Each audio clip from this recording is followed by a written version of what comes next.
2023년 12월 15일 오후 3시 노르웨이 오슬로의 한 병원 중환자실에서 한 여성의 절규가 복도 전체에 울려 퍼졌습니다.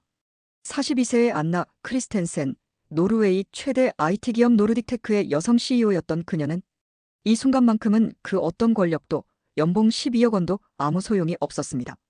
제발 제 아들을 살려주세요. 뭐든지 할게요. 8살 루카스가 손발을 떨기 시작한 지 벌써 3개월 17일째. 오슬로 대학병원의 신경과 전문의 3명이 모두 고개만 저을 뿐이었습니다. 그들의 평균 임상 경험은 20년이 넘었고 그중 한 명은 유럽 신경학회 회장까지 지낸 권위자였습니다. 죄송합니다, 크리스텐센 씨. 현재로서는 정확한 원인을 찾을 수 없습니다. 저희가 보유한 모든 진단 장비를 동원했지만 노르웨이 의료 시스템은 세계보건기구 WHO 순위 3위의 의료 선진국이라 자부했지만 루카스의 증상 앞에서는 속수무책이었습니다. 3.0 테슬라 MRI 촬영만 12회, 혈액검사 35차례, 근전도 검사 8회, 유전자 검사까지 총 237만 원 상당의 검사를 받았지만 나오는 답변은 늘 같았습니다. 원인 불명의 진행성 신경계 이상 증세입니다. 대학 교수인 남편 에릭 올슨과 함께 매일 밤 11시까지 의료진과 상담을 받았지만 희망적인 말 한마디 들을 수 없었습니다. 오히려 담당 의사 헨센 박사는 조심스럽게 말을 꺼냈습니다. 혹시 다른 나라의 전문 병원을 알아보시는 것도 미국의 메이오 클리닉이나 독일에. 그날 밤 루카스가 잠든 후 안나는 아들의 침대 옆에서 한참을 울었습니다. 포브스가 선정한 유럽 최고 여성 CEO 50인 중 한 명이었지만 지금 이 순간 그녀는 그저 아들이 걱정되는 평범한 엄마일 뿐이었습니다. 67세 시어머니 헬가는 매일 노르웨이 전통 허브요법을 주장했고 과학자인 남편은 현대의학만을 신뢰했습니다. 가족 내부의 갈등까지 깊어져가는 상황에서 안나는 혼란스러운 마음을 달래며 창밖의 오로라를 바라봤습니다. 내가 정말 뭔가 놓치고 있는 건 아닐까? 어딘가에는 내 아들을 살릴 방법이 있을 텐데. 안녕하세요. 저는 안나 크리스텐센입니다. 제가 여러분께 들려드릴 이야기는 절망에서 희망으로, 그리고 한국이라는 나라에서 만난 기적에 관한 것입니다. 이 이야기는 제 가족뿐만 아니라 전 세계 수많은 가족들에게 새로운 희망의 메시지가 될 것이라고 확신합니다. 루카스의 상태는 날이 갈수록 악화됐습니다. 처음엔 연필을 잡는 손이 조금 떨리는 정도였는데 3주가 지나자 숟가락조차 제대로 들 수 없게 됐죠. 심지어 양치질을 할 때도 칫솔을 놓치는 일이 생기기 시작했어요. 루카스가 다니는 오슬로 국제학교에서는 매일같이 전화가 왔습니다. 루카스가 글씨를 쓰지 못해서 수업을 따라가기 힘들어해요. 오늘도 급식 시간에 혼자 먹지 못해서 선생님이 도와줘야 했어요. 체육 시간에 넘어져서 친구들이 걱정하고 있어요. 하루는 루카스가 학교에서 돌아와 울면서 말했어요. 엄마, 친구들이 저를 이상하게 봐요. 왜 저만 이런 거죠? 아이가 친구들 앞에서 위축되고 있다는 생각에 가슴이 미어졌습니다. 8살 아이가 감당하기엔 너무 큰 고통이었어요. 시어머니 헬가는 매일 저에게 똑같은 말을 했어요.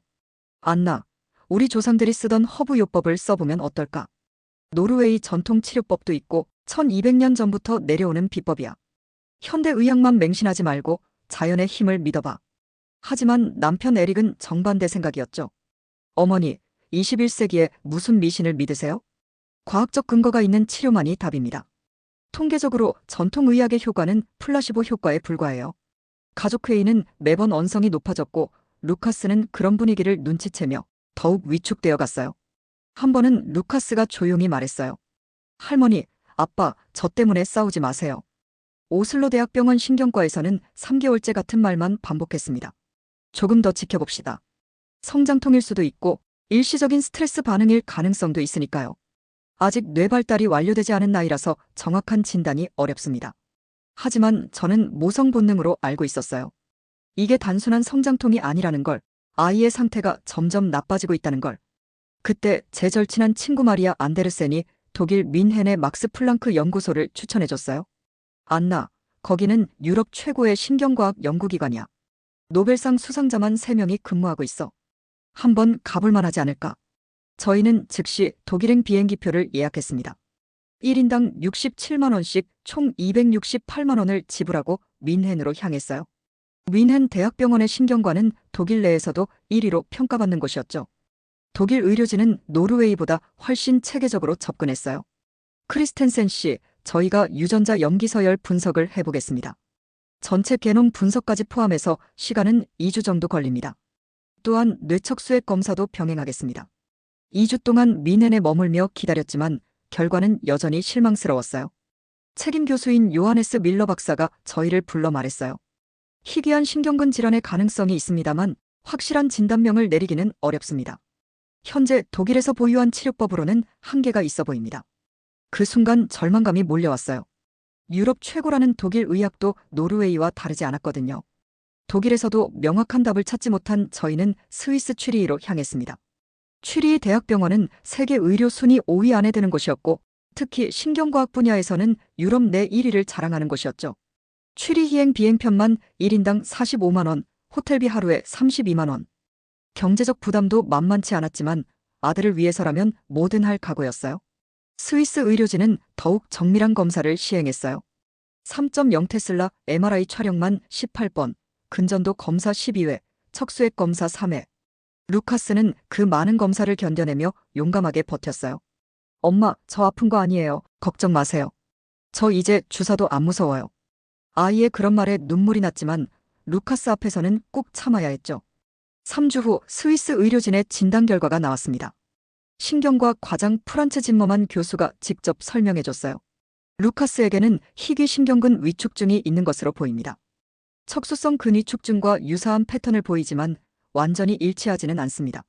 하지만 현재 의학으로는 완치가 어려운 상태입니다. 진행을 늦추는 약물 치료만 가능할 뿐입니다. 완치 불가능이라는 말에 세상이 무너지는 것 같았어요. 스위스는 의료비도 엄청났어요. 3주간 총 치료비만 847만 원이 나왔거든요. 그래도 포기할 수 없어서 중동 의료의 메카라는 두바이까지 갔습니다. 아메리칸 호스피털 두바이는 중동 최고의 의료기관 중 하나였죠. 미국 존스 홉킨스 병원과 제휴를 맺고 있는 곳이었어요. 두바이까지 가는 비행기표만 1인당 89만 원. 하지만 아들을 위해서라면 지구 끝까지라도 갈 마음이었어요. 두바이 의료진도 스위스와 비슷한 진단을 내렸어요. 신경과 과장인 아메드 알마크툼 박사가 말했습니다. 현재로서는 증상의 진행을 늦추는 치료만 가능합니다. 완전한 회복을 기대하기는 힘들 것 같습니다. 미국 FDA 승인을 받은 최신 약물을 써볼 수는 있지만 4개국 7개 병원을 돌아다니며 받은 답은 모두 같았어요. 치료법이 없다. 호텔방에서 루카스를 안고 한참을 울었어요. 전 세계 최고라는 병원들도 내 아이를 고쳐줄 수 없다니. 하나님, 정말 방법이 없는 건가요? 그때 루카스가 제 볼을 만지며 말했어요. 엄마, 울지 마세요. 루카스가 더 아파요. 그 순간 다시 한번 다짐했죠. 끝까지 포기하지 않겠다고. 두바이 아메리칸 호스피털에서 절망에 빠져있던 그때 한 간호사가 조심스럽게 다가왔어요. 실례합니다. 희귀 난치성 질환 치료에서는 더욱 놀라운 성과를 보이고 있었어요. 국제학술지 네이처 메더선에 따르면 한국의 희귀질환 치료 성공률은 78.3%로 세계 평균 52.1%를 크게 웃돌았어요. 더 놀라운 건 로봇 재활 치료 분야였습니다. 한국의 재활 로봇 기술은 독일, 스위스 등 유럽 선진국보다 5년에서 7년 앞서 있다는 MIT 연구진의 2023년 논문도 찾았죠. 한국이 의료 강국이었다니. 왜 진작 몰랐을까? 남편 에릭에게 이 모든 정보들을 보여주니 물리학자인 그도 깜짝 놀랐어요. 안나, 한국의 의학 논문 인용 지수가 이렇게 높다니. 특히 신경과학 분야에서는 독일보다도 앞서 있어. 이 데이터들은 모두 검증된 자료들이야. 정말 놀랍네. 시어머니 헬가는 여전히 의심스러워했지만 더 이상 다른 선택의 여지가 없다는 걸 알고 있었어요. 그래, 한국이든 어디든 가보자. 우리 루카스를 위해서라면 화성까지라도 갈 거야. 린다 간호사가 친절하게 소개해준 서울대병원 국제진료센터에 루카스의 지난 6개월간 모든 의료 기록을 정리해서 보냈습니다. 노르웨이, 독일, 스위스, 두바이에서 받은 총 127페이지 분량의 검사 결과와 진단서였어요. 놀랍게도 단 48시간 만에 답변이 왔어요. 환자분의 상태를 면밀히 검토한 결과 저희 병원에서 치료 가능성이 충분히 있다고 판단됩니다. 가능한 빠른 시일 내에 내원해 주시기 바랍니다. 그 순간 정말 오랜만에 가슴이 뛰었어요. 6개월 만에 처음 느끼는 희망이었거든요. 정말 가능한 걸까? 2024년 3월 15일 오전 10시 30분, 저희 가족은 인천국제공항 1터미널에 도착했습니다. 두바이에서 서울까지 9시간 20분의 비행이었어요. 공항에서부터 놀라운 경험의 연속이었어요. 입국 심사부터 수화물 찾기까지 모든 과정이 정말 빨랐거든요. 특히 의료 관광객 전용 라인이 따로 있다는 게 인상적이었어요. 서울대병원 국제진료센터의 최윤서 코디네이터가 직접 마중을 나와주셨거든요. 35세의 그녀는 완벽한 영어는 물론이고 노르웨이어까지 유창하게 구사했어요. 안나 씨, 정말 멀리서 오시느라 고생 많으셨어요. 루카스도 안녕, 한국에 온 걸 환영해. 노르웨이에서 오는 길이 많이 힘들었죠? 루카스가 살짝 웃으면서 안녕하세요. 라고 한국어로 인사하는 걸 보고 마음이 놓였어요.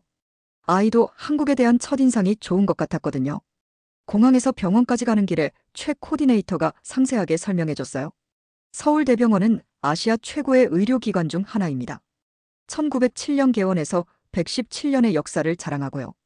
특히 희귀질환 치료에서는 세계적 수준이에요. 실제로 JCI 국제병원 평가기구 인증을 받은 한국 병원은 총 34곳이나 되더라고요.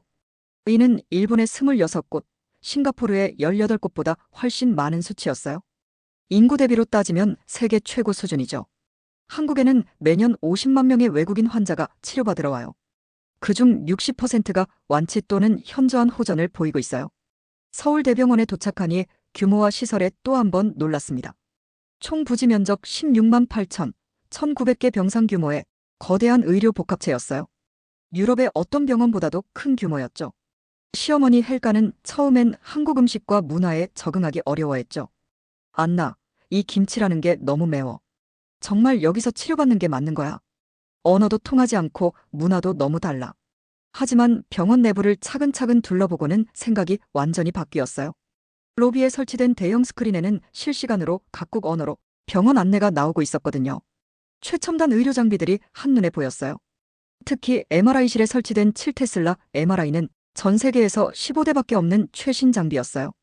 노르웨이에서는 3테슬라까지밖에 못 봤는데 이런 시설이라면 한번 믿어볼 만하겠네. 안나, 한국이 이렇게 발달한 나라인 줄 몰랐어. 국제진료센터는 정말 완벽했어요. 24시간 15개 언어 통역 서비스, 전담 간병 서비스, 심지어 할랄 푸드와 코셔 푸드까지 준비되어 있었거든요. 병원 내에는 노르웨이 환자를 위한 북유럽식 병원 식단도 있었어요. 연어 요리와 감자 요리 등 루카스가 좋아하는 음식들이었죠. 한국 의료진이 이렇게까지 세세하게 배려해 주시다니. 첫날부터 한국의 의료 서비스 수준에 완전히 감동받았어요. 특히 놀라웠던 건 의료진들의 친절함이었어요. 간호사들이 루카스에게 한국어를 가르쳐주기도 하고 안녕하세요, 감사합니다 같은 간단한 인사말을 알려줬죠. 다음 날 드디어 루카스의 주치의를 만나게 됐는데 그분이 바로 강현수 교수님이었어요. 강현수 교수님은 52세의 신경과 최고 권위자였어요. 교수님의 이력을 들어보니 정말 놀라웠죠. 하버드 의과대학에서 박사후 과정을 마치시고 존스홉킨스 병원에서 3년간 전임의로 근무하셨대요. 세계 최고 의학 저널 네이처에 논문을 무려 47편이나 발표하신 분이었거든요. 크리스텐센 씨, 루카스의 상태를 정밀히 진단해본 결과 치료 가능성이 충분히 있다고 판단됩니다. 그 말을 듣는 순간 눈물이 터져나왔어요. 6개월 동안 4개국 8개 병원을 돌아다니며 한 번도 듣지 못했던 희망적인 말이었거든요. 정말 가능한 건가요? 강 교수님이 자신 있게 말씀하셨어요. 물론입니다.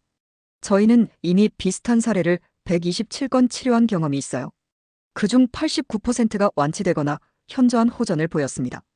강 교수님이 제시한 치료 계획은 정말 혁신적이었어요. 3단계로 구성된 체계적인 치료법이었죠. 첫 번째 단계는 정밀 진단이었습니다. 먼저 루카스의 유전자 전체를 분석해서 정확한 병인을 찾겠습니다. 차세대 염기서열 분석법을 이용해 2만 4천 개 유전자를 모두 검사할 거예요. 두 번째는 맞춤형 줄기세포 치료였습니다. 루카스의 손상된 신경세포를 재생시키기 위해 자가 줄기세포를 배양해서 주입하겠습니다. 한국은 줄기세포 치료 허가 건수가 전 세계에서 3위였어요. 미국 FDA가 승인한 줄기세포 치료법이 12개, 한국 식약처 승인은 무려 18개나 됐죠. 저희 병원에서 개발한 3세대 줄기세포 배양 기술을 사용할 거예요. 기존보다 생존율이 340% 향상된 방법입니다. 세 번째는 첨단 로봇 재활 치료였습니다. 루카스의 근육 기능 회복을 위해 최첨단 AI 재활 로봇을 사용하겠습니다. 서울대병원의 재활 로봇 시설은 정말 대단했어요. 스위스에서 제작된 LOKOMAT 보행 로봇에 한국에서 자체 개발한 AI 프로그램을 탑재해서 환자별 맞춤 치료가 가능했거든요.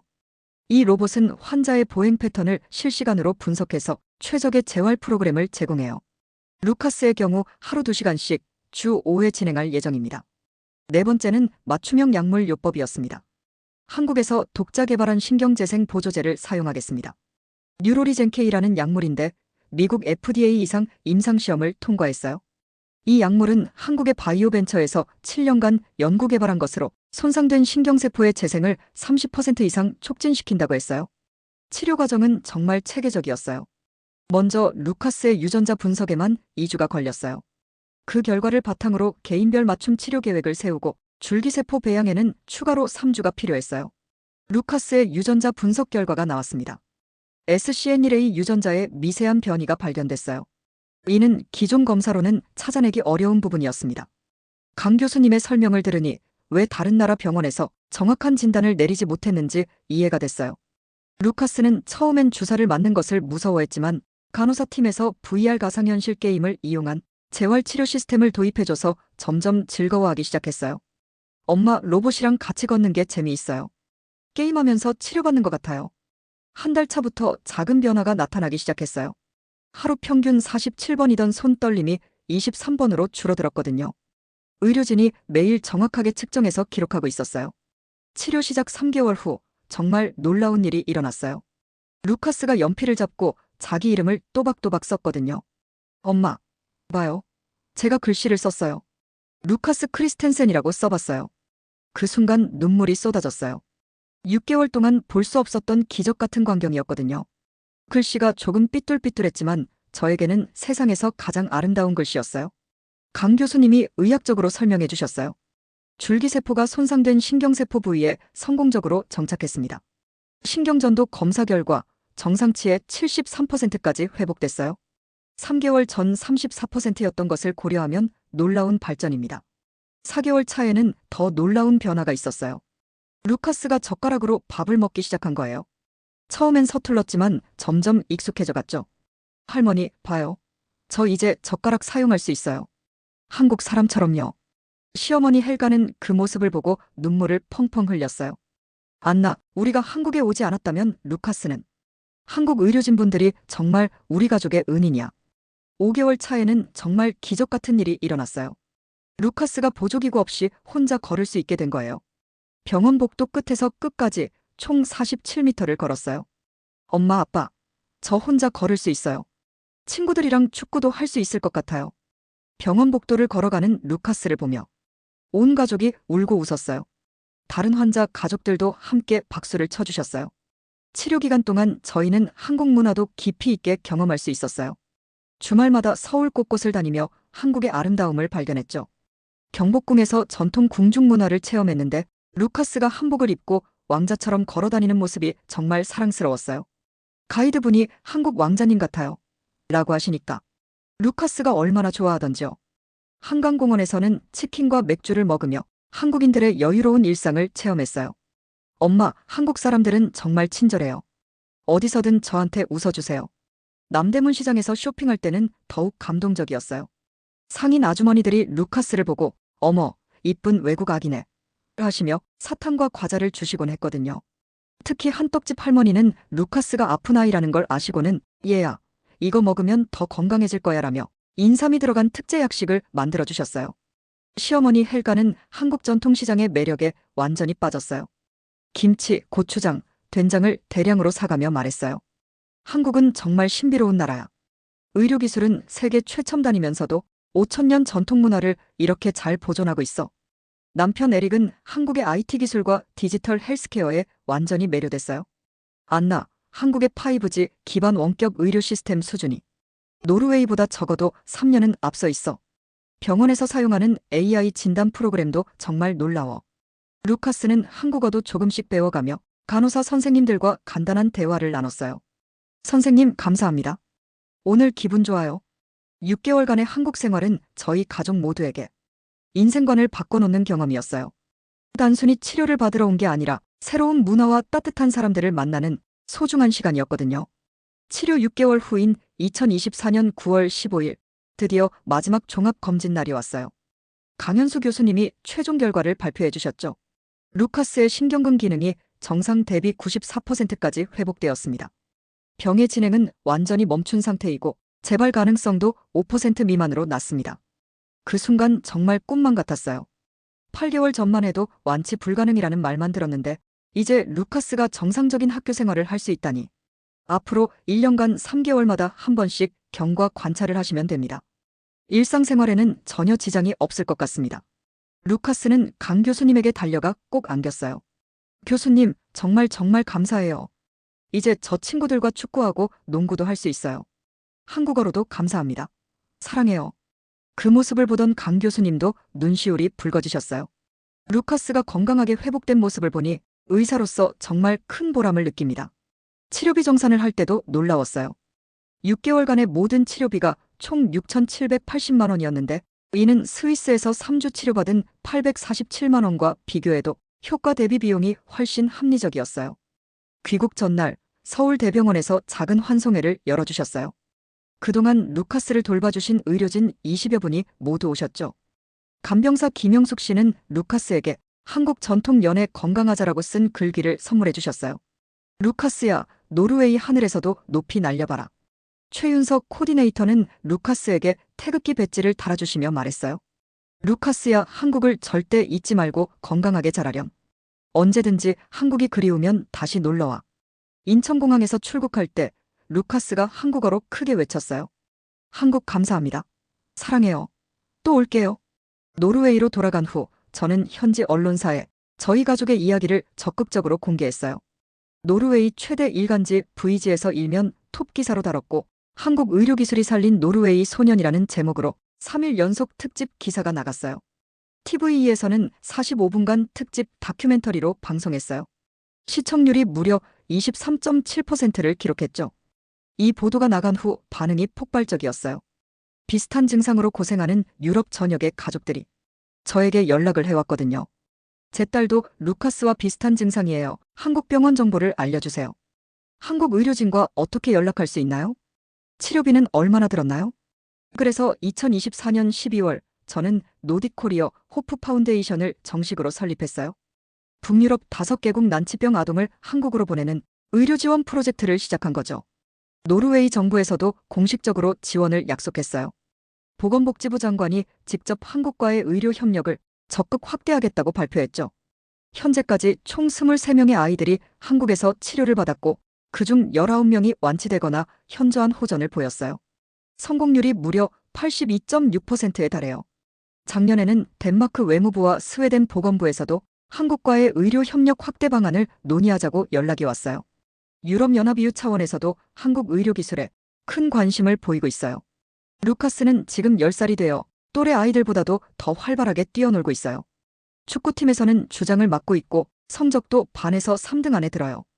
매일 밤 잠들기 전에는 꼭 이렇게 기도해요. 하나님, 저를 살려주신 한국 의사 선생님들을 건강하게 지켜주세요. 그리고 저도 커서 의사가 되어서 아픈 친구들을 도와주고 싶어요. 저는 이 이야기를 통해 전 세계 모든 분들께 알리고 싶어요. 한국은 단순히 K-팝, K-드라마, K-푸드로만 유명한 나라가 아니라 K-메디컬, 즉 생명을 구하는 최첨단 의료 기술을 가진 진정한 의료 강국이라는 것을 세계보건기구 WHO가 인정한 의료 접근성 1위, OECD가 평가한 의료 효율성 2위, 줄기세포 치료 세계 3위, 로봇 수술 기술 세계 2위. 이 모든 것들이 단순한 숫자가 아니라 루카스 같은 아이들의 생명을 구하는 실질적인 희망이라는 것을 말이에요. 한국은 저희 가족에게 두 번째 생명을 준 나라입니다. 그 은혜를 평생 잊지 않을 거예요. 여러분도 혹시 전 세계 어떤 병원에서도 포기했다고 말하는 질병으로 고생하신다면 한국을 한번 고려해보세요. 분명히 새로운 희망을 찾으실 수 있을 거예요. 2년이 지난 지금도 루카스는 매주 한 번씩 강현수 교수님께 안부 영상을 보내요. 교수님, 저 이번 주에 축구 시합에서 골 넣었어요. 한국어 공부도 계속하고 있어요. 강 교수님도 항상 따뜻하게 답장을 보내주세요.